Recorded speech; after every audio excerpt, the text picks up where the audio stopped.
ಸ್ನೇಹಿತರೆ, ಎಲ್ರಿಗೂ ಕೂಡ ನಮಸ್ಕಾರ. ಸ್ನೇಹಿತರೆ, ನನಗೆ ತುಂಬಾ ಜನರು ಕಮೆಂಟ್ ಮಾಡಿ ಕೇಳ್ತಾ ಇದ್ರಿ, ಯಾವಾಗ ಈ ಒಂದು ಸರ್ಕಾರದಿಂದ ಈ ಒಂದು ಕಾರನ್ನ ಅಂದ್ರೆ ಈ ಒಂದು ಸಬ್ಸಿಡಿಯಲ್ಲಿ ಯಾವಾಗ ಕಾರ್ನ ಕೊಡ್ತಾರೆ, ಮತ್ತೆ ಈ ಒಂದು ಆಟೋಗಳನ್ನ ಕೊಡೋದಿಕ್ಕೆ ಯಾವಾಗ ಮುಂದಾಗ್ತಾರೆ, ಮತ್ತೆ ಈ ಒಂದು ಗೂಡ್ಸ್ ಗಾಡಿನೂ ಕೂಡ ಕೊಡೋದಿಕ್ಕೆ ಯಾವಾಗ ಒಂದು ಕಾಲಾವಕಾಶನ ಕೊಡ್ತಾರೆ ಅಂತ ತುಂಬಾ ಜನರು ಕೇಳ್ತಾ ಇದ್ರಿ, ನನಗೆ ಕಮೆಂಟ್ ಮಾಡ್ತಾ ಇದ್ರಿ.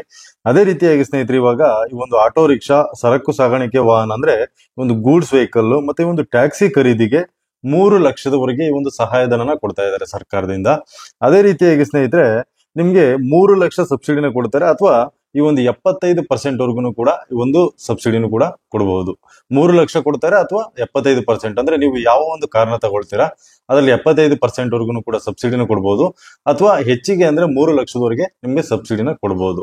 ಈ ಒಂದು ಯೋಜನೆಯ ಹೆಸರು ನಿಮ್ಗೆ ಗೊತ್ತಿರಬಹುದು, ಈ ಒಂದು ಸ್ವಾವಲಂಬಿ ಸಾರಥಿ ಯೋಜನೆ. ಈ ಒಂದು ಸ್ವಾವಲಂಬಿ ಸಾರಥಿ ಯೋಜನೆಯಲ್ಲಿ ಈ ಒಂದು ಅಂದ್ರೆ ಟ್ಯಾಕ್ಸಿನ ಖರೀದಿ ಮಾಡೋದಕ್ಕೆ, ಮತ್ತೆ ಈ ಒಂದು ಆಟೋ ರಿಕ್ಷಾನ ಖರೀದಿ ಮಾಡೋದಕ್ಕೆ, ಮತ್ತೆ ಈ ಒಂದು ಗೂಡ್ಸ್ ವೆಹಿಕಲ್ ಗಳನ್ನ ಖರೀದಿ ಮಾಡೋದಕ್ಕೆ ನಿಮ್ಗೆ ಈ ಒಂದು ಸಬ್ಸಿಡಿನೂ ಕೂಡ ಕೊಡ್ತಾ ಇರುವಂತದ್ದು. ಅದೇ ರೀತಿಯಾಗಿ ಸ್ನೇಹಿತರೆ, ಈ ಒಂದು ಯೋಜನೆಗೆ ಸಂಬಂಧಿಸಿದಂತ ಒಂದು ಮಾರ್ಗಸೂಚಿಗಳು ಏನೇನಿದೆ ಅಂತ ನೋಡೋದಾದ್ರೆ, ಮೊದಲನೇದಾಗಿ ಈ ಯೋಜನೆಯನ್ನು ರಾಜ್ಯ ಸರ್ಕಾರವು ರಾಷ್ಟ್ರೀಕೃತ ಬ್ಯಾಂಕ್ಗಳ ಸಹಯೋಗದೊಂದಿಗೆ ಅನುಷ್ಠಾನಗೊಳಿಸಲಾಗುತ್ತದೆ. ಅಂದ್ರೆ ಈ ಒಂದು ಯೋಜನೆನ ನಿಮ್ಗೆ ಈ ಒಂದು ರಾಷ್ಟ್ರೀಕೃತ ಬ್ಯಾಂಕ್ ಯಾವ್ದಿರ್ತಾವಲ್ವಾ, ಅದರಲ್ಲಿ ನಿಮ್ಗೆ ಅನುಷ್ಠಾನಗೊಳಿಸಿರ್ತಾರೆ.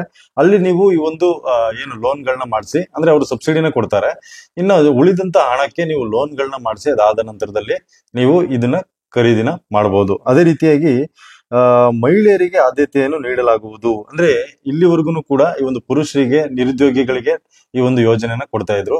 ಇನ್ ಮುಂದೆ ಈ ಒಂದು ಮಹಿಳೆಯರು ಕೂಡ ಇದಕ್ಕೆ ಅರ್ಜಿ ಹಾಕಬಹುದು. ಅಂದ್ರೆ ನೀವು ನೋಡ್ಬೋದು, ತುಂಬಾ ಜನರು ಇವಾಗ ಈ ಒಂದು ಆಟೋಗಳಾಗಿರ್ಬೋದು, ಕಾರ್ಗಳಾಗಿರ್ಬೋದು, ಎಲ್ಲದರಲ್ಲೂ ಕೂಡ ಈ ಒಂದು ಮಹಿಳೆಯರು ಇವಾಗ ಮುಂದಾಗ್ತಾ ಇದ್ದಾರೆ. ಎಲ್ಲಾನು ಕೂಡ ಅವರು ಕೂಡ ಒಂದು ದುಡಿಮೆನ ಮಾಡ್ಕೊಂಡಿದ್ದಾರೆ. ಹಾಗಾಗಿ ಈ ಒಂದು ಸಂದರ್ಭಗಳಲ್ಲಿ ಒಂದು ಸ್ವಾವಲಂಬಿ ಸಾರಥಿ ಯೋಜನೆಯಲ್ಲಿ ಮಹಿಳೆಯರಿಗೂ ಕೂಡ ಅವಕಾಶನ ಕೊಟ್ಟಿದ್ದಾರೆ. ಆಟೋನು ಕೂಡ ಖರೀದಿ ಮಾಡಬಹುದು, ಅಥವಾ ಈ ಒಂದು ಟ್ಯಾಕ್ಸಿನೂ ಕೂಡ ಖರೀದಿ ಮಾಡಬಹುದು, ಅಥವಾ ಏನಾದ್ರೂ ಕೂಡ ಗೂಡ್ಸ್ ವೆಹಿಕಲ್ ಕೂಡ ಖರೀದಿನ ಮಾಡಬಹುದು.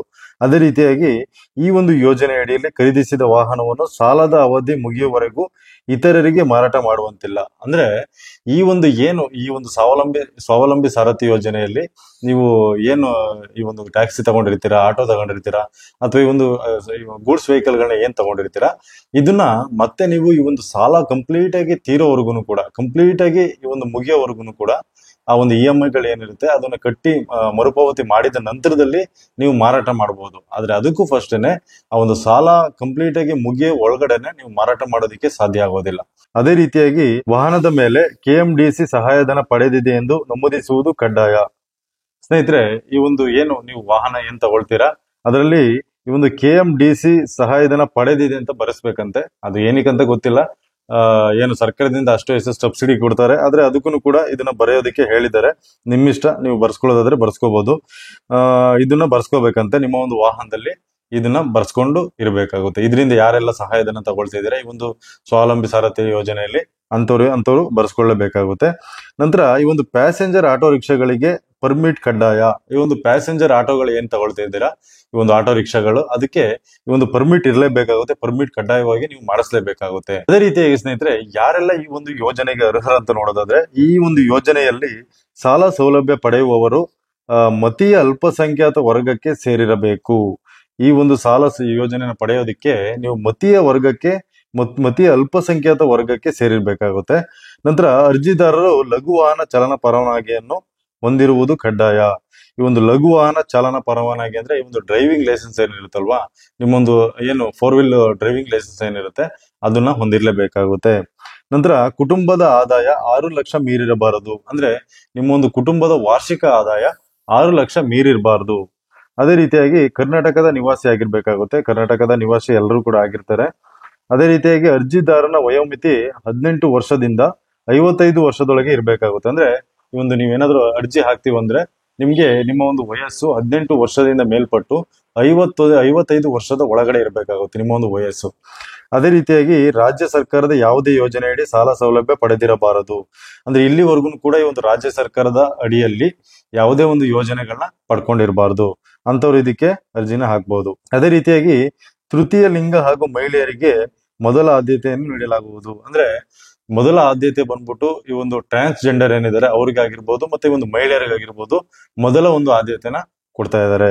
ಅದೇ ರೀತಿಯಾಗಿ ವಾಹನಗಳನ್ನು ಬಾಡಿಗೆ ಉದ್ದೇಶಗಳಿಗಾಗಿ ಮಾತ್ರ ಬಳಸಬೇಕು. ಅಂದ್ರೆ ಈ ಒಂದು ವಾಹನಗಳನ್ನ ಈ ಒಂದು ಬಾಡಿಗೆ ಉದ್ದೇಶಗಳಿಗಾಗಿ ಮಾತ್ರ ಒಂದು ಬಳಸೋದಕ್ಕೆ ಅವಕಾಶನ ಕೊಟ್ಟಿದ್ದಾರೆ. ಅಂದ್ರೆ ನೀವು ಈ ಒಂದು ಯೆಲ್ಲೋ ಬೋರ್ಡ್ ನ ತಗೋಬೇಕಾಗುತ್ತೆ. ಯೆಲ್ಲೋ ಬೋರ್ಡ್ ನ ತಗೊಂಡು ನೀವು ನಾವು ಓನ್ ಯೂಸ್ ಮಾಡ್ತೀವಿ, ವೈಟ್ ಬೋರ್ಡ್ ನ ಮಾಡಿಸ್ಕೊಳ್ತೀವಿ ಅಂತ ಮಾಡೋದಕ್ಕೆ ಸಾಧ್ಯ ಆಗೋದಿಲ್ಲ. ನೀವು ಯೆಲ್ಲೋ ಬೋರ್ಡ್ ಇರುವಂತ ವೆಹಿಕಲ್ ಗಳನ್ನೇ ತಗೋಬೇಕಾಗುತ್ತೆ. ಅದೇ ರೀತಿಯಾಗಿ ಅರ್ಜಿ ಸಲ್ಲಿಸುವ ಅಭ್ಯರ್ಥಿಯ ಕುಟುಂಬಸ್ಥರು ಸರ್ಕಾರಿ ಉದ್ಯೋಗದಲ್ಲಿ ಇರಬಾರದು. ಅಂದ್ರೆ ನೀವೇನಾದ್ರೂ ಕೂಡ ಇದಕ್ಕೆ ಅರ್ಜಿ ಹಾಕೋದಾದ್ರೆ ನಿಮ್ಮ ಒಂದು ಏನು ಕುಟುಂಬದಲ್ಲಿ ಯಾರು ಕೂಡ ಸರ್ಕಾರದ ಒಂದು ಕೆಲಸದಲ್ಲಿ ಇರಬಾರದು, ಅಂತವ್ರಿಗೆ ಅರ್ಜಿ ಹಾಕೋದಕ್ಕೆ ಅವಕಾಶ ಇರುವಂತದ್ದು. ಅದೇ ರೀತಿಯಾಗಿ ಸ್ನೇಹಿತರೆ, ಇದಕ್ಕೆ ಅರ್ಜಿ ಹಾಕುವುದಕ್ಕೆ ಏನೆಲ್ಲ ದಾಖಲಾತಿಗಳು ಬೇಕು ಅಂತ ನೋಡೋದಾದ್ರೆ, ಮೊದಲನೇದಾಗಿ ಇತ್ತೀಚಿನ 2 ಪಾಸ್ಪೋರ್ಟ್ ಅಳತೆಯ ಭಾವಚಿತ್ರ ಬೇಕಾಗುತ್ತೆ. ನಂತರ ಜಾತಿ ಆದಾಯ ಪ್ರಮಾಣ ಪತ್ರ ಬೇಕಾಗುತ್ತೆ. ನಂತರ ಆಧಾರ್ ಕಾರ್ಡ್ ಒಂದು ಜೆರಾಕ್ಸ್ ಬೇಕಾಗುತ್ತೆ. ನಂತರ ಈ ಒಂದು ಡ್ರೈವಿಂಗ್ ಲೈಸೆನ್ಸ್ ಕೊಡಬೇಕಾಗುತ್ತೆ. ನಿಮ್ದು ಈ ಒಂದು ಡ್ರೈವಿಂಗ್ ಲೈಸೆನ್ಸ್ ಕಡ್ಡಾಯವಾಗಿ ಇರಲೇಬೇಕಾಗುತ್ತೆ. ನಂತರ ಅರ್ಜಿದಾರರ ಮತ್ತು ಕುಟುಂಬದ ಸದಸ್ಯರು ನೀವು ಈ ಒಂದು ಯಾವುದೇ ರೀತಿಯಾದ ಸಾಲ ಸೌಲಭ್ಯನ ಪಡ್ಕೊಂಡಿಲ್ಲ ರಾಜ್ಯ ಸರ್ಕಾರದಿಂದ ಅಂತ ಜಿಲ್ಲಾಧಿಕಾರಿಗಳೇನಿದ್ದಾರೆ ಅಲ್ಲಿಂದ ನೀವು ದೃಢೀಕರಣ ಪತ್ರನ ತಗೋಬರ್ಬೇಕಾಗುತ್ತೆ, ಮಾಡ್ಬೇಕಾಗುತ್ತೆ. ಅದೇ ರೀತಿಯಾಗಿ ಈ ಯೋಜನೆಯಡಿ ನೀವು ಏನ್ ತಗೊಂಡಿರ್ತೀರಾ ವೆಹಿಕಲ್ ಗಳನ್ನ, ಅದರ ಒಂದು ಸಾಲ ಕಂಪ್ಲೀಟ್ ಆಗದೇನೆ ನೀವು ಮಾರಾಟ ಮಾಡೋದಿಲ್ಲ ಅಂತ ಒಂದು ದೃಢೀಕರಣ ಪತ್ರನೂ ಕೂಡ ಕೊಡ್ಬೇಕಾಗುತ್ತೆ. ಅದೇ ರೀತಿಯಾಗಿ ಸ್ನೇಹಿತರೆ, ಇದಕ್ಕೆ ಅರ್ಜಿನ ಎಲ್ಲಿ ಹಾಕ್ಬೋದು ಅಂತ ನೋಡೋದಾದ್ರೆ, ನಿಮ್ಗೆ ಒಂದು ಬೆಂಗಳೂರನ್ನಾಗಿರ್ಬೋದು, ಕರ್ನಾಟಕವನ್ನಾಗಿರ್ಬೋದು, ಮಂಗಳೂರನ್ನಾಗಿರ್ಬೋದು, ಈ ಒಂದು ಏನು ಸೇವಾ ಕೇಂದ್ರಗಳಿದೆ ನೀವು ಇಲ್ಲಿ ಅರ್ಜಿನ ಹಾಕ್ಬೋದು. ಆದ್ರೆ ಒಂದು ವಿಚಾರ ನಾನು ಹೇಳೋದಕ್ಕೆ ಇಷ್ಟಪಡ್ತೀನಿ ಸ್ನೇಹಿತರೆ, ಈ ಒಂದು ಯೋಜನೆಯ ಬಗ್ಗೆ ಈ ಒಂದು ಮಾಹಿತಿನ ಪ್ರಜಾವಾಣಿಯಲ್ಲಿ ಈ ಒಂದು ಸುದ್ದಿನ ಮಾಡಿದ್ದಾರೆ. ಅದ್ರ ಮೂಲಕನೇ ನಾನು ಮಾಡ್ತಾ ಇರುವಂತದ್ದು. ಈ ಒಂದು ಪ್ರಜಾವಾಣಿಯಲ್ಲಿ ಸೆಪ್ಟೆಂಬರ್ 15ರಲ್ಲಿ ಇದ್ರ ಬಗ್ಗೆ ಒಂದು ಸುದ್ದಿನ ಮಾಡಿದ್ದಾರೆ. ಹಾಗಾಗಿ ನಾನು ಅದ್ರ ಬಗ್ಗೆನೇ ಕೂಡ ಇನ್ಫಾರ್ಮೇಶನ್ ನಿಮ್ಗೆ ಕೊಡ್ತಾ ಇದ್ದೀನಿ. ಬಟ್ ಅದು ಬಿಟ್ರೆ ಬೇರೆ ಕಡೆ ಎಲ್ಲೂ ಕೂಡ ಇದ್ರ ಬಗ್ಗೆ ಒಂದು ಮಾಹಿತಿ ಇಲ್ಲ. ಈ ಒಂದು ಪ್ರಜಾವಾಣಿಯಲ್ಲಿ ಮಾಡಿರೋದ್ರಿಂದ ನಾನು ನಿಮ್ಗೆ ಇನ್ಫಾರ್ಮೇಶನ್ ಕೊಡ್ತಾ ಇದ್ದೀನಿ ಸ್ನೇಹಿತರೆ. ಈ ಒಂದು ಸ್ವಾವಲಂಬಿ ಸಾರಥಿಗೆ ಯೋಜನೆಗೆ ಯಾರೆಲ್ಲ ಅರ್ಜಿ ಹಾಕ್ಬೇಕಂತ ಅನ್ಕೊಂಡಿದ್ದೀರಾ, ನೀವು ಈ ಒಂದು ಸೇವಾ ಕೇಂದ್ರಗಳಲ್ಲಿ ಹೋದ್ರೆ ನಿಮ್ಗೆ ಇನ್ಫಾರ್ಮೇಶನ್ ಗೊತ್ತಾಗುತ್ತೆ. ಓಕೆ ಸ್ನೇಹಿತರೆ, ಈ ಒಂದು ವಿಡಿಯೋ ನಿಮ್ಗೆ ಇಷ್ಟ ಆಯ್ತು ಅಂತ ಅನ್ಕೊಳ್ತೀನಿ. ದಯವಿಟ್ಟು ಕೂಡ ಇಷ್ಟ ಆಗಿದ್ರೆ ಒಂದು ಲೈಕ್ ನ ಮಾಡಿ, ಹಾಗೆ ನಮ್ಮ ಒಂದು ಚಾನಲ್ಗೆ ಸಬ್ಸ್ಕ್ರೈಬ್ ಮಾಡಿ ಅಂತ ಹೇಳ್ತಾ ಈ ಒಂದು ವಿಡಿಯೋನಲ್ಲಿ ಮುಗಿಸ್ತಾ ಇದ್ದೀನಿ. ಮುಂದಿನ ವಿಡಿಯೋದಲ್ಲಿ ಮತ್ತೆ ಸಿಗ್ತೀನಿ. ಧನ್ಯವಾದ ಸ್ನೇಹಿತರೆ.